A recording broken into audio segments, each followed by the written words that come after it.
అందరికీ నమస్కారం. డివి read talk channel మీకు స్వాగతం పలుకుతుంది. నేను మీ వెంకటేశ్వర్లు.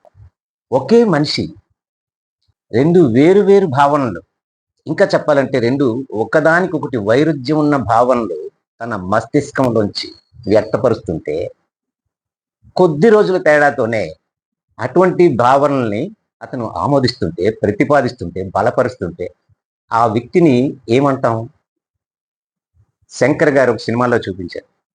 అందులో 3 రకాలైనటువంటి భావనలను ఒకేసారి ఆ హీరో వ్యక్తపరుస్తుంటాడు. అటువంటి పర్సనాలిటీని మల్టిపుల్ పర్సనాలిటీ డిజార్డర్ అని చెప్పేసి అన్నారు.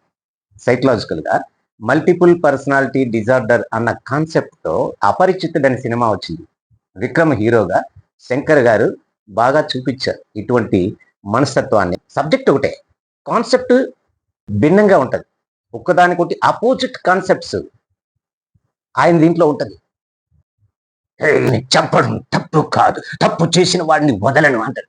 ఒక్కసారి నువ్వు తప్పు అలా చేయకూడదు, మనం తప్పు చేయకూడదు, మనం ఎవరిని చేయకూడదు, చెప్పాలి చట్టానికి, పట్టించాలి కానీ అని ఇంకో పర్సనాలిటీ అంటాడు.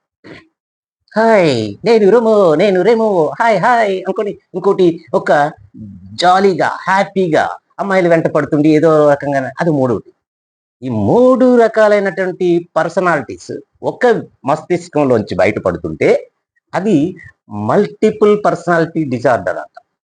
అటువంటి మల్టిపుల్ పర్సనాలిటీ డిజార్డర్ ఇప్పుడు 2 రకాలు, 3 రకాలు, 4 రకాలు ఎన్నైనా కావచ్చు. ఎన్ని ఉన్నాయో తెలియదు. మన రాష్ట్రానికి గత 5 ఏళ్ల కాలం పరిపాలించే జగన్మోహన్ రెడ్డి గారు, ఆయన టైంలో ఒక ఆలోచన చేశారు. 3 రాజధానులు అని ఆలోచన. ఆ తర్వాత ఇప్పుడు కాదు, 3 పట్టణాలు తాలూకా మొదటి అక్షరాలను తీసుకొచ్చి ఇప్పుడు ఇంకోటి ప్రపోజ్ చేస్తారు. ఈ రెండిటికి వైరుధ్యం ఉందా లేదా మీరే కామెంట్ చేసి చెప్పండి కింద. ఎందుకంటే ఆయన 3 రాజధానులు అనడంలో ఆయన కాన్సెప్ట్ ఏంటి? మనకి ప్రజలకు ఎక్కించారు పదే పదే పదే పదే. నిజానికి అది కాదు అక్కడ. కానీ వికేంద్రీకరణ, పాలనా వికేంద్రీకరణ, అధికార వికేంద్రీకరణ, అభివృద్ధి వికేంద్రీకరణ, ఇలా అందరికీ వికేంద్రీకరణ అంటే మంచిదే, అందరూ దాన్ని యాక్సెప్ట్ చేస్తారు. ఎందుకంటే వికేంద్రీకరణ అంటే ఏంటి? దానివల్ల ఏంటంటే అందరికీ కూడా అభివృద్ధి ఫలాలు అందుతాయి, అందరి దగ్గర కూడా పరిపాలన చేరుతుంది, మంచిది. అదే కాన్సెప్ట్తో తాలూకాలు పోయి మండలాలు వచ్చాయి, మండలాల స్థానంలో ఇంకా పంచాయతీల పక్కనే ఇంకా ఎంపీటీసీలు వచ్చాయి. ఇవన్నీ చిన్న చిన్నగా వికేంద్రీకరణ జరుగుతూ వస్తుంది పాలన.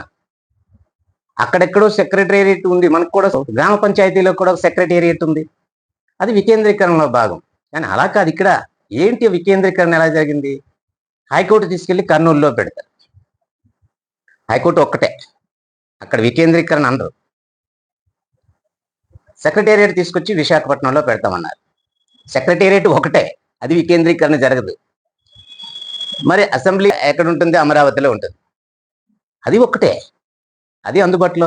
జనానికి ఏదో ఒకటి దొరికితే ఇంకొకటి దొరకని పరిస్థితి, ఒకటి అందుబాటులో ఉంటే ఇంకొకటి అందుబాటులో లేని పరిస్థితి. ఇది కాదు వికేంద్రీకరణ.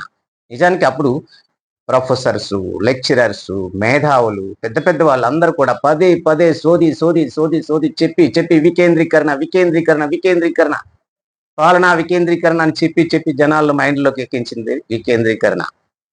వికేంద్రీకరణ అంటే మొత్తం పవర్ అంతా ఒక చోట ఉండిపోకుండా ఆ పవర్ని 4 వైపులా వికేంద్రీకరణ చేయడం. బాగానే ఉంది, చాలా బాగుంది అనుకున్నారు. కానీ అది నిజమా? కాదు. విశాఖపట్నంలో వాడు ఒక పిల్లు వేయాలంటే కర్నూలు పోవాలి హైకోర్టుకి, కర్నూలు నుంచి రావాలంటే సెక్రటేరియట్కి రావాలంటే ఈ అమరావతి అన్ని దాటుకుని విశాఖపట్నం వెళ్ళాలి. అది వికేంద్రీకరణ కాదు. అయినా కూడా చాలా మంది మేధావులు ఘోషించారు. సరే, అది అనుకుందాం. అధికారం మారింది, అమరావతికి మద్దతు ఇచ్చినటువంటి ప్రభుత్వం వచ్చింది, వాళ్ళ పని వాళ్ళు చేస్తూ పోతుంటే ఇప్పుడు కొత్తగా మచిలీపట్నం, విజయవాడ, గుంటూరు వీటిని కలిపేయమన్నారు. 3 నగరాలని కలిపేయాలి. కలిపేయాలంటే మనం చెయ్యం. సెంటు ల్యాండ్ని ఎక్వైర్ చెయ్యం, సెంటు ల్యాండ్ని పూలప్ చెయ్యం, నిర్మాణం జరగదు, రూపాయి ఖర్చు పెట్టడం ఏమీ లేదు. ముందున్న అక్షరాలను తీసుకొచ్చి కలిపేస్తాం. మా వి గన్, మా వి గన్ కలిపేస్తాం. ఈజీ. డబ్బు ఖర్చు పెట్టకుండా మావిగన్ వచ్చేసింది. కొత్తది, ఒక కొత్త కాన్సెప్ట్. ఇదేంటి? కేంద్రీకరణ. దీన్ని ఏమంటాం? కేంద్రీకరణ. దానికి వికేంద్రీకరణకి ఆపోజిట్ కేంద్రీకరణ. అంటే ఈ ఆపోజిట్ కాన్సెప్ట్స్ ఒకే మస్తిష్కంలో, ఒకే బుర్రలో ఎలా వచ్చాయి దాంట్ నుంచి? దాన్నే మల్టిపుల్ పర్సనాలిటీ డిజార్డర్ అన్నాడు శంకర్. అది సినిమా కాబట్టి సరిపోయింది. అపరిచితుడు సినిమా కాబట్టి అందులో చేసిన వ్యక్తి హీరో అయ్యాడు. అతనేమో అన్యాయం చేసిన వాళ్ళని, తప్పు చేసిన వాళ్ళని, అక్రమాలు చేసే వాళ్ళని చంపుకుంటూ పోతాడు. మరొక క్యారెక్టర్లో చాలా సాధుజీవిలాగా జీవిస్తాడు. ఇంకో క్యారెక్టర్లో ఆ రొమాన్స్ చేసుకుంటూ పోతాడు. అది వేరే. కానీ ఇక్కడ ప్రజా జీవితంలో ఉండి, ప్రజలతో ఉండి, ప్రజాస్వామ్యం లేకుండా, ఒక స్థిరత్వం లేకుండా, ఒక భవిష్యత్తు ఆలోచన లేకుండా, భవిష్యత్ తరాల బాగోగులు చూడకుండా పాలన ఎలా జరుగుతుంది? దానికోసం ఏదో ఒకటి మనం అనేస్తే అదే పదే పదే పదే పదే ఆ మాటని పట్టుకొని మావిగన్ ఏంటి, మావిగన్ నిజంగా చేయాలనుకుంటే పరిపక్వమైనటువంటి పర్సనాలిటీతో చేయాలి. నిజంగా చేయాలనుకుంటే అసెంబ్లీలోకి రావాలి. విభజన చట్టం, ఆ చట్టంలోని సెక్షన్లు పార్లమెంట్లో సవరణ చేయాలి కాబట్టి ఆ సవరణ ప్రతిపాదిస్తూ అసెంబ్లీలో తీర్మానం చేసేటప్పుడు ఆ తీర్మానానికి మద్దతు ఇవ్వాలి. మద్దతు ఇస్తూ మచిలీపట్నాన్ని కలపండి అని చెప్పాలి. సెక్షన్ 5లో 2 సబ్సెక్షన్ 2లో మనకేముంటది? ఎలా అయితే హైదరాబాదు ఫలానా చట్ట ప్రకారంగా హైదరాబాదు ఏరియా అని చెప్పారు. అలాగే ఇక్కడ కూడా రీఆర్గనైజేషన్ యాక్ట్ ఉందో ఆ యాక్ట్లో ఆ సబ్సెక్షన్ 2లో ఉన్నటువంటి పరిధిని నిర్ణయించారు. ఆ పరిధిని నిర్ణయించేటప్పుడు ఆ పరిధి ఫలానా ఫలానా చోట మచిలీపట్నాన్ని కూడా కలపండి అని చెప్పాలి. అయినా అభివృద్ధి అనేది ఆగదు. చంద్రబాబు గారు పదే పదే చెప్తున్నారు, అభివృద్ధి ఆగదు, అన్నీ కలిసిపోతాయి. కాకపోతే మనం ఎక్కడ స్టార్ట్ చేయాలి? ఎక్కడ స్టార్ట్ చేయాలి? ఎక్కడైతే హైవే ఉందో హైవే పక్కనే స్టార్ట్ చేయమని చెప్పేసి అంటున్నారు ఆయన, జగన్మోహన్ రెడ్డి గారు. కానీ నిజానికి హైవే పక్కన స్టార్ట్ చేస్తారా? ఒక గ్రీన్ ఫీల్డ్ రాజధాని నిర్మించాలి అనేది వాళ్ళ తాలూకు కళ. కూటమి ప్రభుత్వం ఆ విధంగా, తెలుగుదేశం ప్రభుత్వం గతంలో అది సంకల్పం చేశారు. ఆ ప్రకారంగా ఇప్పుడు దాని నిర్మాణం చేస్తున్నారు. అసలు దాని తాలూకా ఉద్దేశం వేరు. ఆ ఉద్దేశం వీళ్ళకి అర్థం కావటం లేదు. రాజధాని అంటే వాళ్ళ దృష్టిలో నాగార్జున యూనివర్సిటీలో కాస్త అడిగి అక్కడ ఏదో గదిలోని రాజధాని పెట్టుకోవచ్చు, అసెంబ్లీ హాల్ పెట్టుకోవచ్చు. లేకపోతే ఎక్కడ సీఎం ఉంటే అక్కడే రాజధాని. విశాఖపట్నంలో ఋషికొండ మీద కట్టుకొని అక్కడ ఉంటే అది రాజధాని అయిపోద్ది. రాజధాని అనే పదం ఎక్కడుంది? అసలు రాజ్యాంగంలోనే లేదు కదా అంటారు. రాజధాని పదం రాజ్యాంగంలో లేదు కాబట్టి రాజధాని అక్కర్లేదు రాష్ట్రానికి. రాజధానికి కొత్త పదాన్ని కనిపెట్టారు కాబట్టి ఆ పదమే ఇప్పుడు రాజధాని అంట. అక్కడ ఉన్నట్టు మనం ఊహించుకోవాలి. గుంటూరు ఎలాగో ఉంది, అది అభివృద్ధి చెందుతుంది. విజయవాడ అభివృద్ధి చెందుతుంది. మచిలీపట్నం మంచి పోర్టు అంతా, అది దాని అభివృద్ధి దానికి ఉంది. ఇప్పుడు అమరావతి ఇక్కడ అభివృద్ధి చెందితే ఆ 3 సిటీల తాలుగా అభివృద్ధి అమరావతి వైపు పరిగెడుతుంది. ఆ 3 సిటీలు వచ్చి అమరావతిని అందుకుంటాయి. అప్పుడు ఒక పెద్ద నగరం అనేది ఏర్పడుతుంది.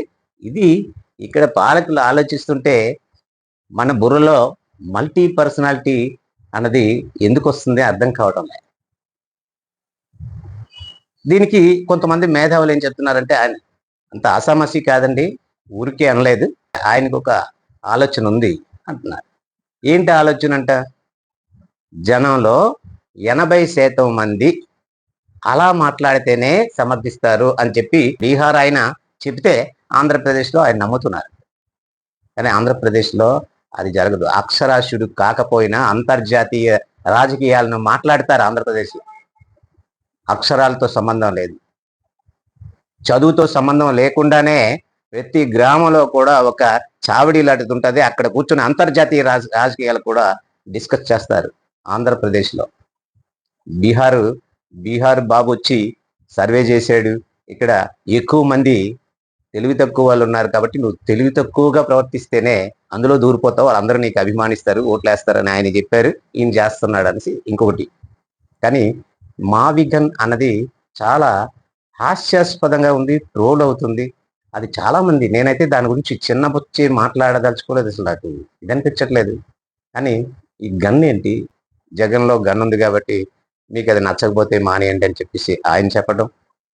ఇప్పుడు వాళ్ళ చెల్లి పిసిసి ప్రెసిడెంట్ వైఎస్ షర్మిల గారు ఏమంటున్నారు, అవినాష్లో అవి తీసుకోవచ్చు కదా, అది వినాశనమే కదా, చివరి అక్షరాల వినాశ అని ఉంటది కదా, అవి తీసేసి ఈ అవి పక్కన గొడ్డలు పెడితే అవి గొడ్డలి అని చెప్పి ఇంకేదో పులివెందులకు పేరు పెట్టొచ్చు కదా అని చెప్పి ఆవిడ ఇలాగా రకరకాలుగా సటైర్లు వేసుకుంటున్నారు మావి గారు. అసలు ఏంటి ఇదంతా ఒక ముఖ్యమంత్రిగా చేసి ఈయన మనకి ఇన్నాళ్ళు పరిపాలించారు.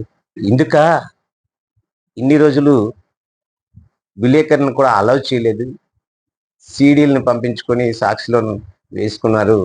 కనీసం 5 ఏళ్ల పాటు ప్రెస్ మీట్ కూడా పెట్టలేదు, విలేకరులకు కూడా పిలవలేదు. ఈ రకమైనటువంటి డిజార్డర్ ఉందా లేకపోతే ఏంటిది అని చెప్పేసి జనం చాలా ఆశ్చర్యంగా ఉంది.